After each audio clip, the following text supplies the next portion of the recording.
Pujian dan syukur ku bawa padamu,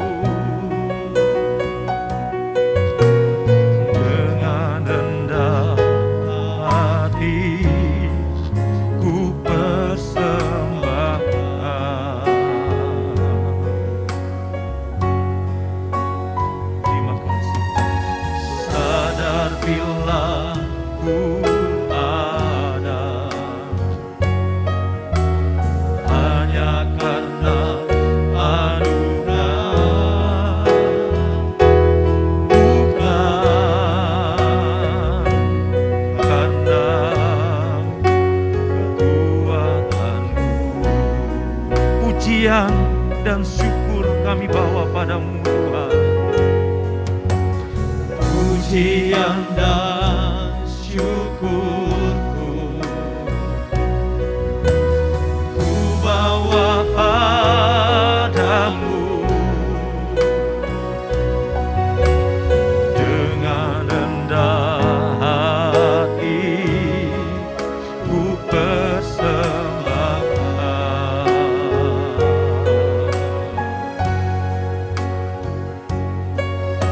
Sadar bila ku ada hanya karena anugerah, hanya karena anugerah.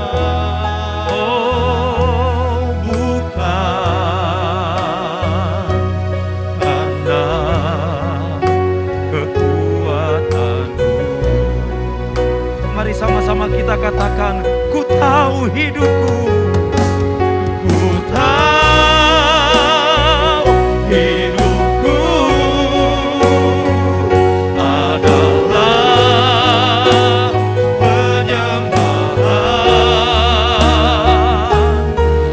Kau ciptakanku dalam kemuliaan-Mu.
Terima kasih buat kebaikan-Mu.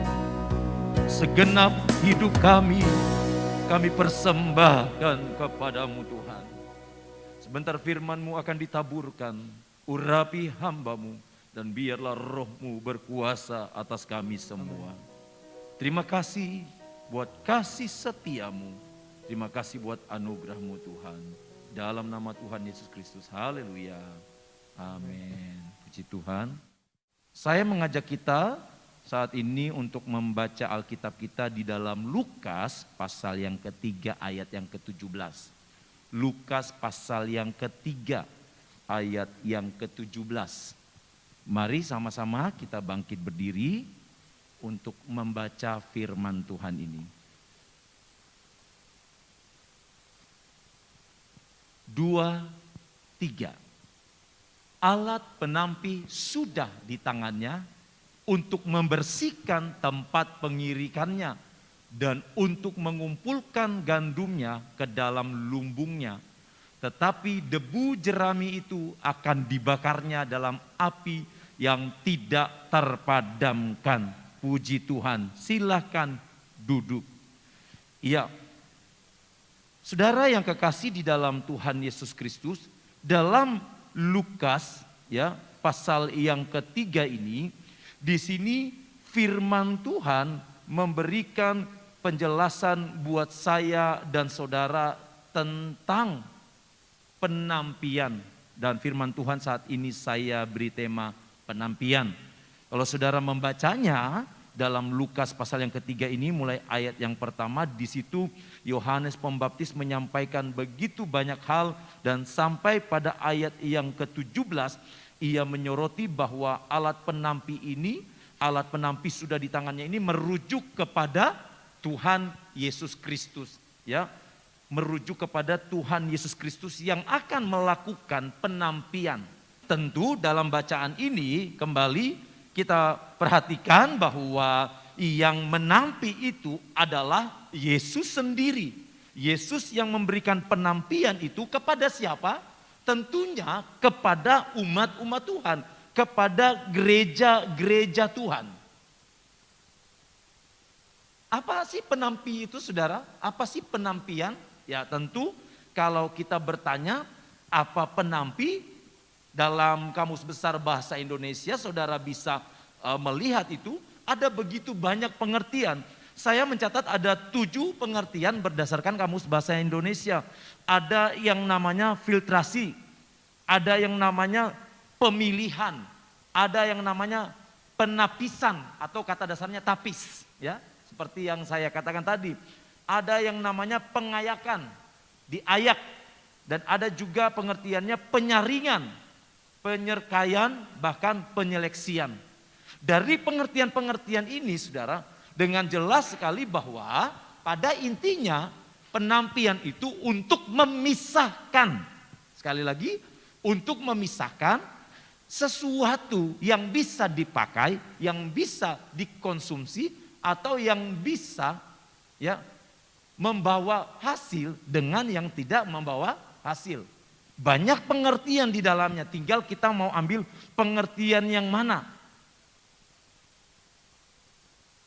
Bapak Ibu Saudara yang kekasih di dalam Tuhan Yesus Kristus, kalau kita berbicara penampian, berarti pada akhirnya ada yang tidak terpakai. Kalau kita berbicara penampian, pada akhirnya ada yang terbuang, ada yang tersisihkan. Atau kalau saudara saja bisa melakukan yang namanya pengayakan atau penapisan atau penyaringan, apalagi Tuhan. Kalau kita saja dalam perjalanan kehidupan kita sehari-hari, kita akan berusaha memilih yang terbaik, apalagi Tuhan. Pasti Tuhan akan memilih yang terbaik. Tuhan akan menyisihkan mana yang tidak terpakai, mana yang terpakai. Nah saudara, dari pembacaan kita ini, dan kita masuk dalam hal-hal yang lebih lanjut tentang penampian ini, menjadi pertanyaan, siapa yang ditampi? Siapa sih sebenarnya yang ditampi? Apakah orang-orang yang ada di luar sana yang tidak percaya Kristus? Ataukah saudara dan saya yang percaya Kristus? Nanti kita akan masuk sampai kepada ayat firman Tuhan, di mana firman itu mengatakan bahwa yang pertama diukur adalah bait Allah. Jadi kalau kita masuk dalam pengertian penampian ini saudara, sesungguhnya yang ditampi itu adalah umat Tuhan. Dalam Yohanes pasal 15 ayat yang kelima, saya mengajak kita perhatikan baik-baik ayat ini. Di sini firman Tuhan berkata, akulah pokok anggur dan kamulah ranting-rantingnya. Barang siapa tinggal di dalam aku dan aku di dalam dia, ia berbuah banyak. Sebab di luar aku kamu tidak dapat berbuat apa-apa. Yang ditampi adalah, saudara, kalau kita kaitkan dengan firman Tuhan ini, atau yang dipotong, sekali lagi, yang dipotong adalah ranting yang tidak dapat menghasilkan buah. Artinya setiap ranting-ranting itu harus menghasilkan buah. Dan ranting-ranting itu adalah saya dan saudara. Kalau ranting-ranting itu tidak berbuah, dia akan dibersihkan, firman Tuhan katakan. Dalam Yohanes 15 ayat yang kedua, di situ firman Tuhan katakan, setiap ranting padaku yang tidak berbuah dipotongnya, dan setiap ranting yang berbuah dibersihkannya supaya ia lebih banyak berbuah. Ranting yang tidak berbuah dipotong. Jelas saudara pemisahannya? Ranting yang berbuah semakin dibersihkan. Supaya apa? Supaya lebih banyak berbuah. Supaya lebih banyak berbuah. Dari ayat ini saja saudara, kita tahu bahwa akan ada masanya bahwa setiap anak Tuhan, setiap orang yang percaya kepada Kristus akan dipisahkan. Makanya saudara, kita atau saya selalu mengatakan kepada saudara semua bahwa tidak ada yang namanya iman gandol-gandolan. Suami tidak bergantung iman kepada istri, istri tidak bergantung iman kepada suami. Suami istri tidak bergantung iman kepada anak, anak tidak bergantung iman kepada orang tua. Karena pada akhirnya setiap orang akan mempertanggungjawabkan imannya kepada Tuhan. Tidak ada yang namanya iman gandol-gandolan. Bapak ibu saudara yang kekasih di dalam Tuhan Yesus Kristus.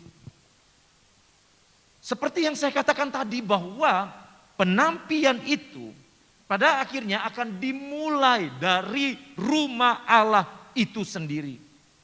Siapa rumah Allah itu sendiri? Apakah bangunan ini, bangunan fisik ini? Bukan. Firman Allah katakan di dalam 1 Korintus 6 ayat 19 bahwa saya dan saudara adalah bait Roh Kudus. Saya dan saudara adalah bait Roh Kudus atau rumah Allah.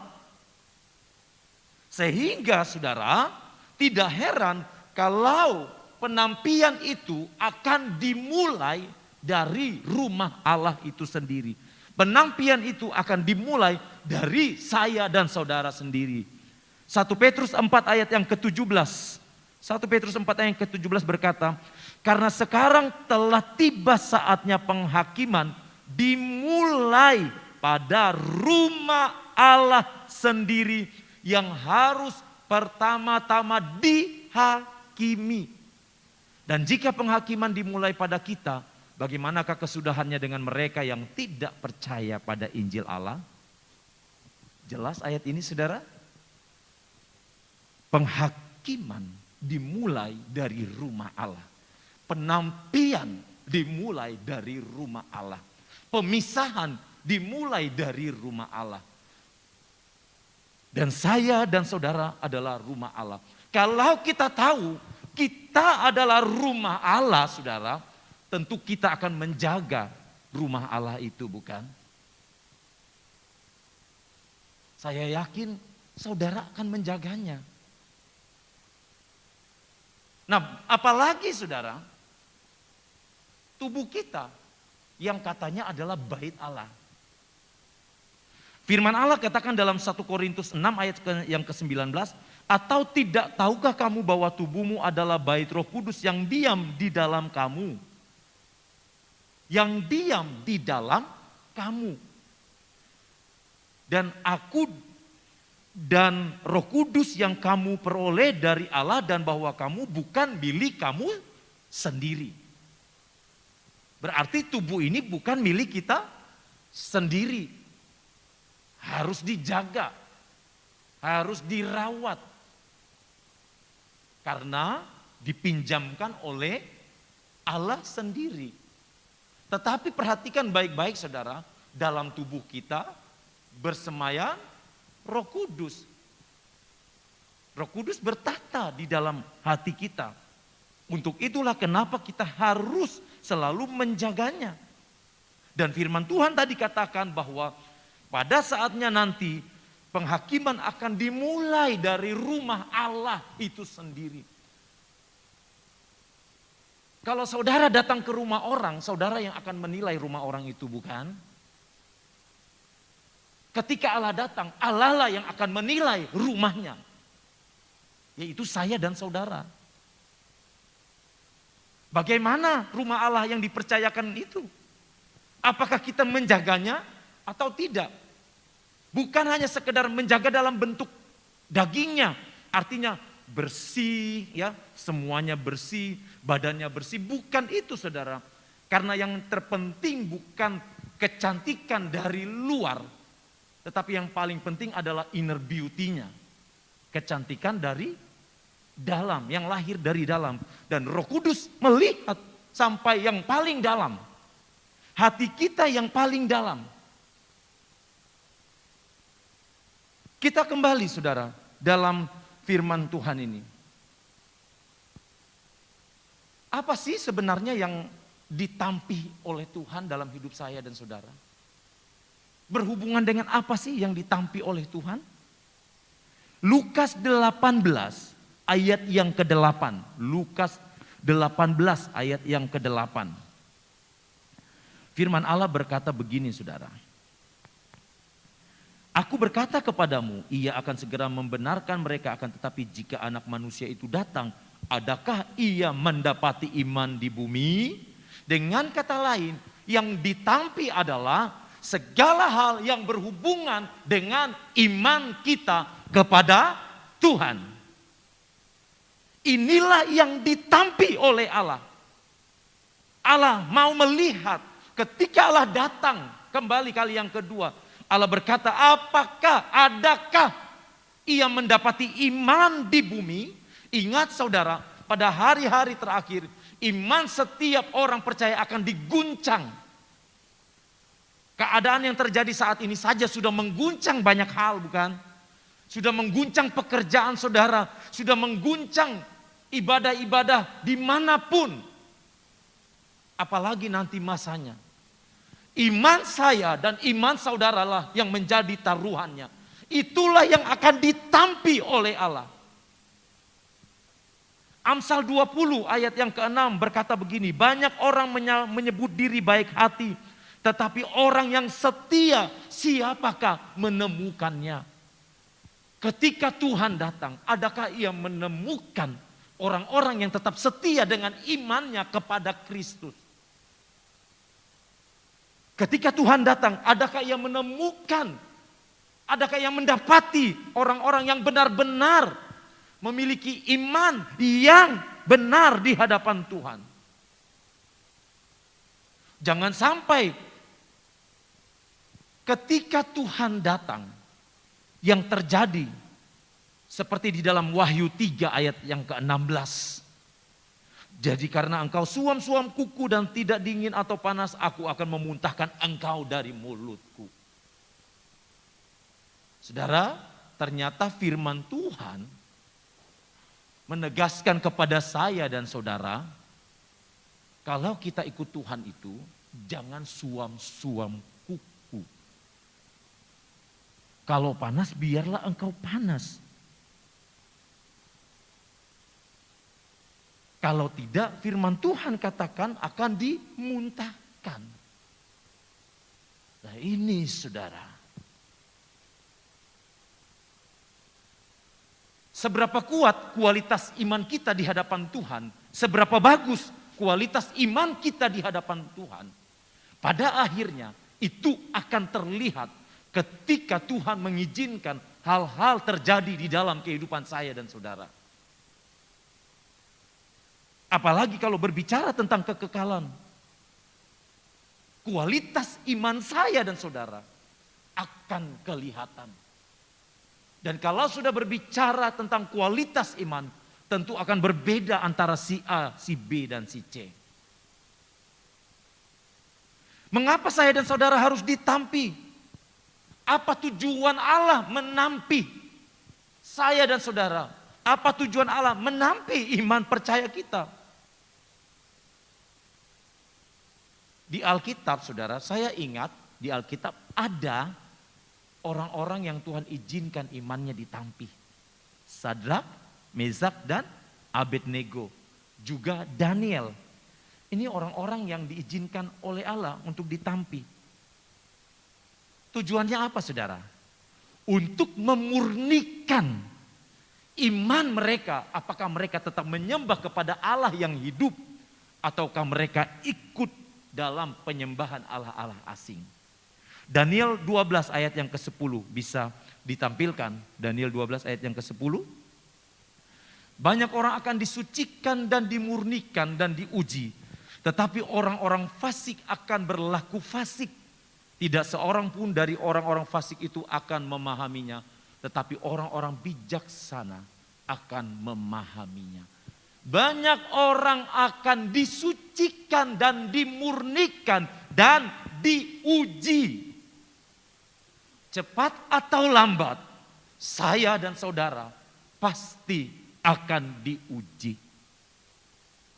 Cepat atau lambat, penampian itu akan terjadi di dalam hidup saya dan saudara. Dengan tujuan untuk memurnikan iman saya dan saudara. Apakah iman kita benar-benar iman yang tulus di hadapan Tuhan? Apakah iman kita benar-benar iman yang berkualitas? Ataukah hanya sekedar yang namanya Kristen KTP? Iman KTP.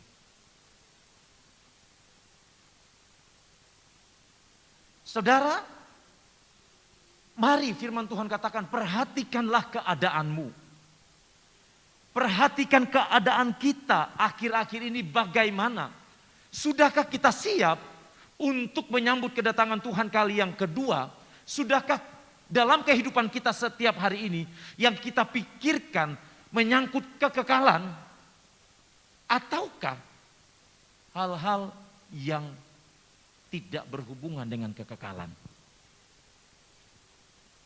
Saya dan saudara tidak tahu kapan kita menghadap pencipta kita.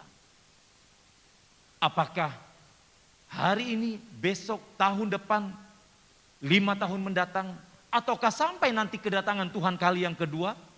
Kita nggak tahu saudara. Tetapi apakah kita sudah siap? Apakah saya dan saudara sudah siap? Ingat saudara, selain Tuhan ingin memurnikan saya dan saudara lewat penampian, Tuhan juga ingin memisahkan umat Tuhan yang setia dengan umat Tuhan yang tidak setia. Tuhan ingin memisahkan umat Tuhan yang benar-benar memberikan hidupnya untuk kemuliaan Tuhan dengan umat Tuhan yang tidak memberikan hidupnya untuk kemuliaan Tuhan. Dan alat ukurnya bukan saya dan saudara, tapi Tuhan yang mengukurnya. Karena di mata manusia bisa A, tapi di mata Tuhan bisa B. Penilaian manusia tidak berlaku di hadapan Tuhan. Yang berlaku adalah penilaian Tuhan. Sebab alat penampi ada di tangannya. Tuhan yang akan memisahkan mana yang menurut Tuhan itu adalah umat Tuhan yang berkualitas. Hamba Tuhan pun tidak bisa mengklaim diri sebagai hamba Tuhan yang berkualitas. Tidak ada satu orang pun yang bisa mengklaim dirinya sebagai orang yang berkualitas di hadapan Tuhan. Sebab pada akhirnya yang paling mengetahui sampai kedalaman hatinya adalah Tuhan sendiri. Banyak yang berseru-seru, Tuhan, Tuhan. Bukankah kami sudah ini, bukan kami sudah itu. Tetapi pada akhirnya Tuhan berkata, pergilah hai engkau pembuat kejahatan, aku tidak mengenal engkau. Artinya apa? Sekali lagi penilaian manusia tidak sama dengan penilaian Tuhan. Kalau Tuhan bilang itu adalah yang terbaik, saudara mau bisa apa? Mungkin menurut kita dia jelek.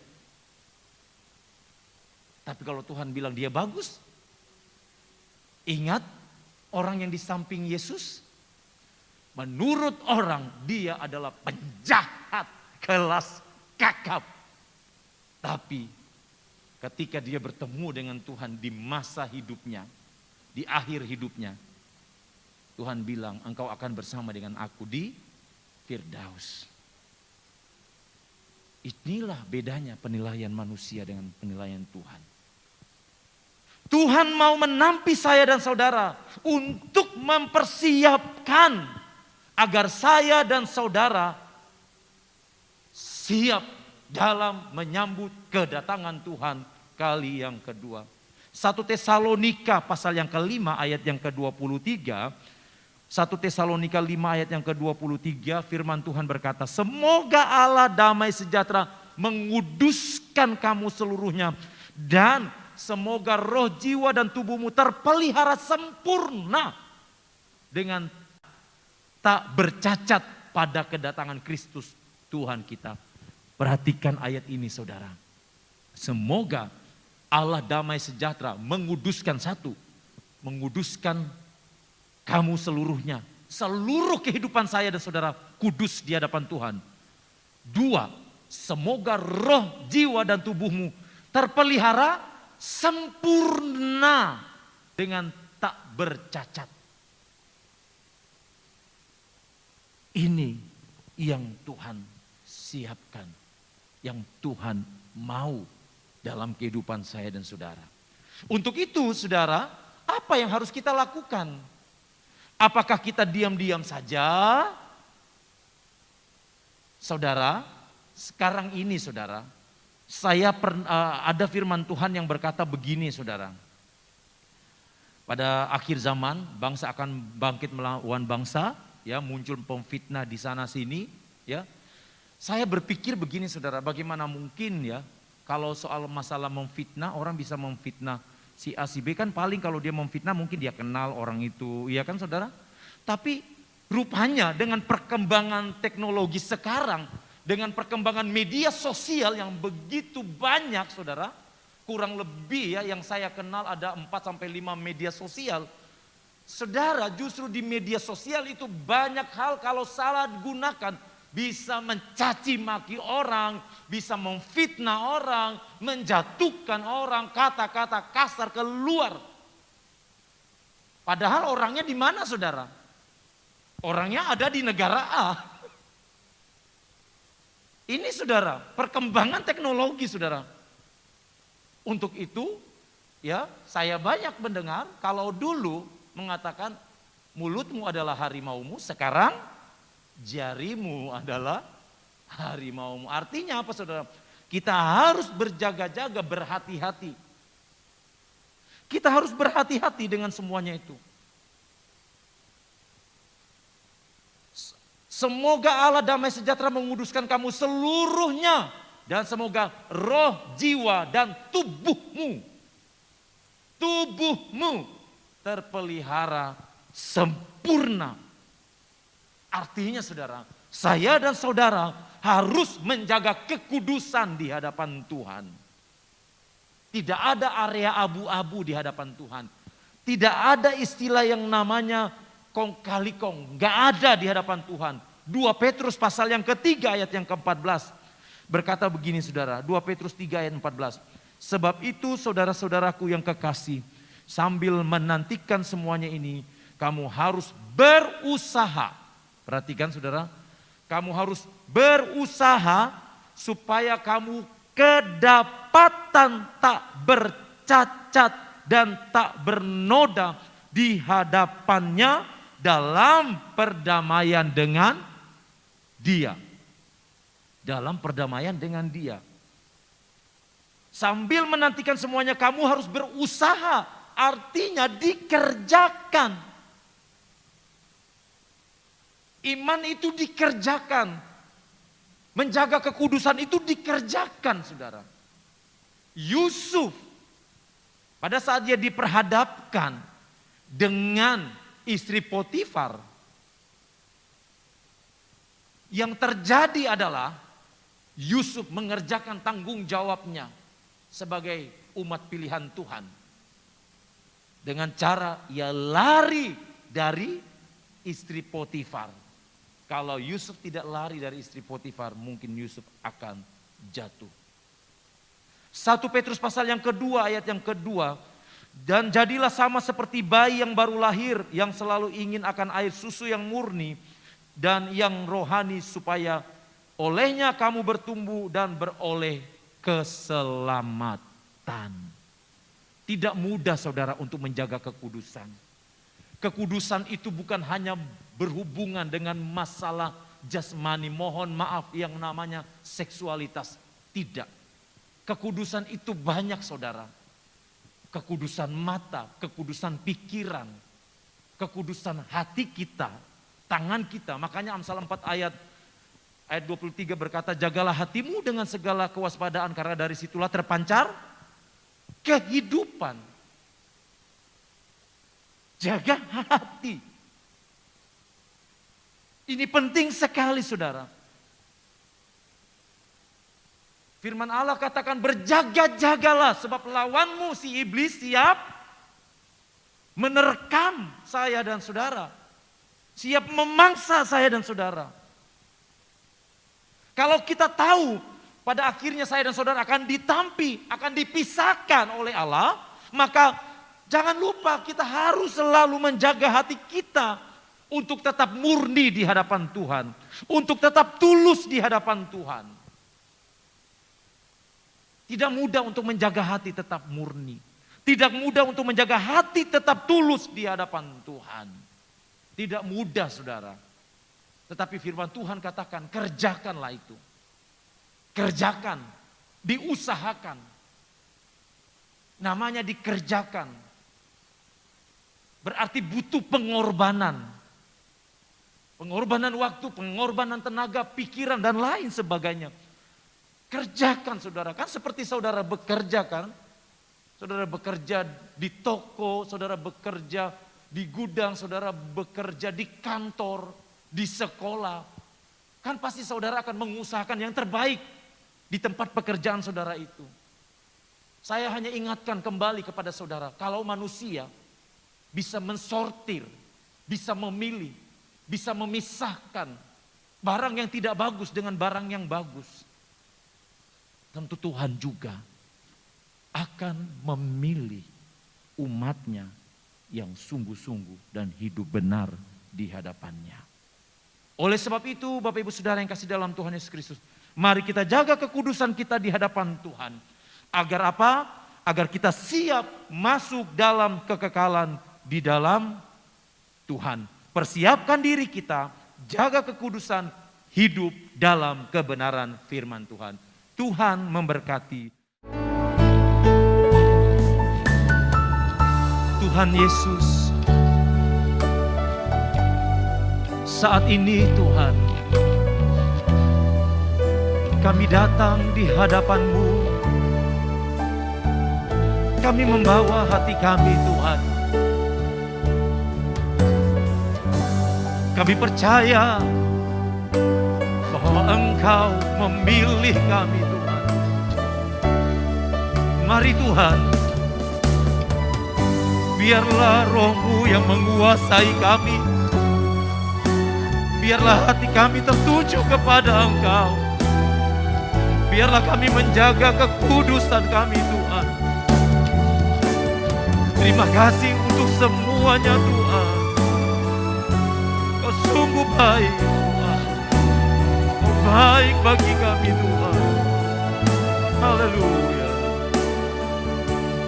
Terima kasih Tuhan. Selidiki aku. Sama-sama kita bangkit berdiri. Lihat hati, Apakah ku mengasihimu? ku mengasihi Yesus. Oh, Kau yang Maha tahu dan menilai hidup. Tak ada yang tersembunyi bagi selidiki. Lihat hati, Lihat hati, oh, aku sungguh mengasihi Yesus. oh, Kau yang Maha tahu dan menilai hidupku. Tak ada yang tersembunyi bagimu. Telah kulihat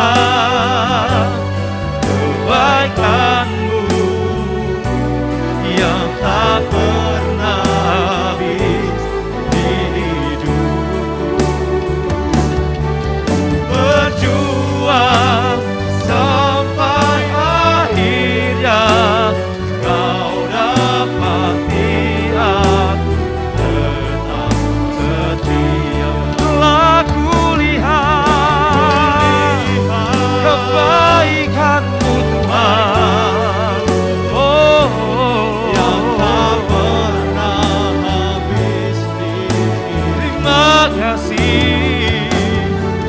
Berjuang sampai akhirnya, Kau dapati aku tetap setia. Mari kita mengangkat suara kita, kita menyembah Tuhan.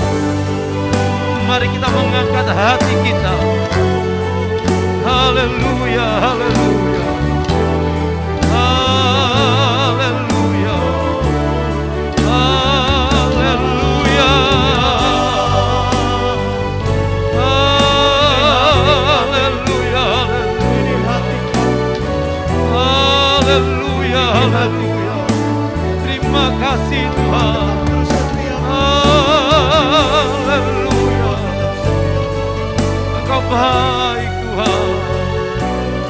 Engkau baik Tuhan. Engkau baik Tuhan. Mari Roh Kudus.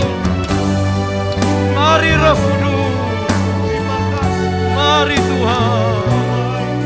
Terima kasih Tuhan. Terima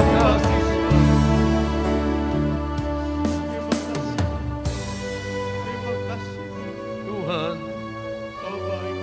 Diri kami Tuhan. Kami butuh Engkau. Telah kulihat kebaikan-Mu yang tak pernah haleluya. Berjuang sampai akhirnya, Kau dapati aku tetap setia. Telah kulihat kebaikan-Mu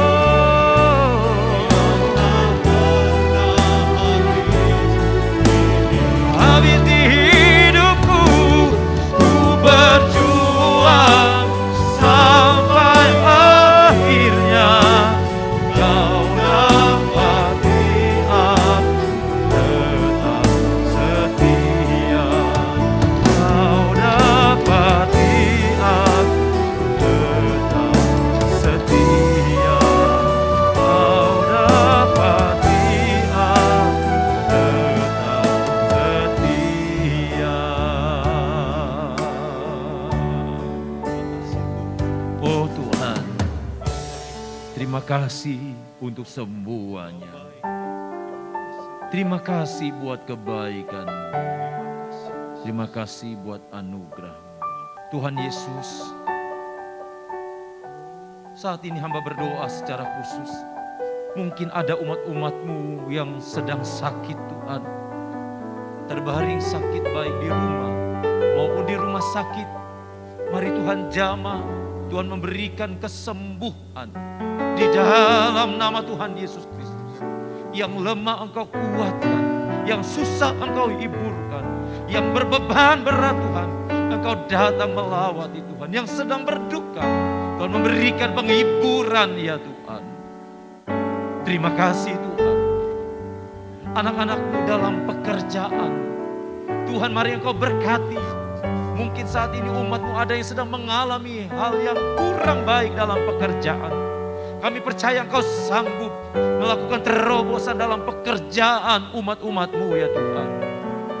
Atau mungkin saat ini Tuhan ada dalam Tuhan yang sedang mengalami masalah dalam setiap rumah tangga. Mari Tuhan Engkau sendiri yang berkuasa dalam setiap rumah tangga umat-umat-Mu. Biarlah nama-Mu dipermuliakan Tuhan. Terima kasih Tuhan.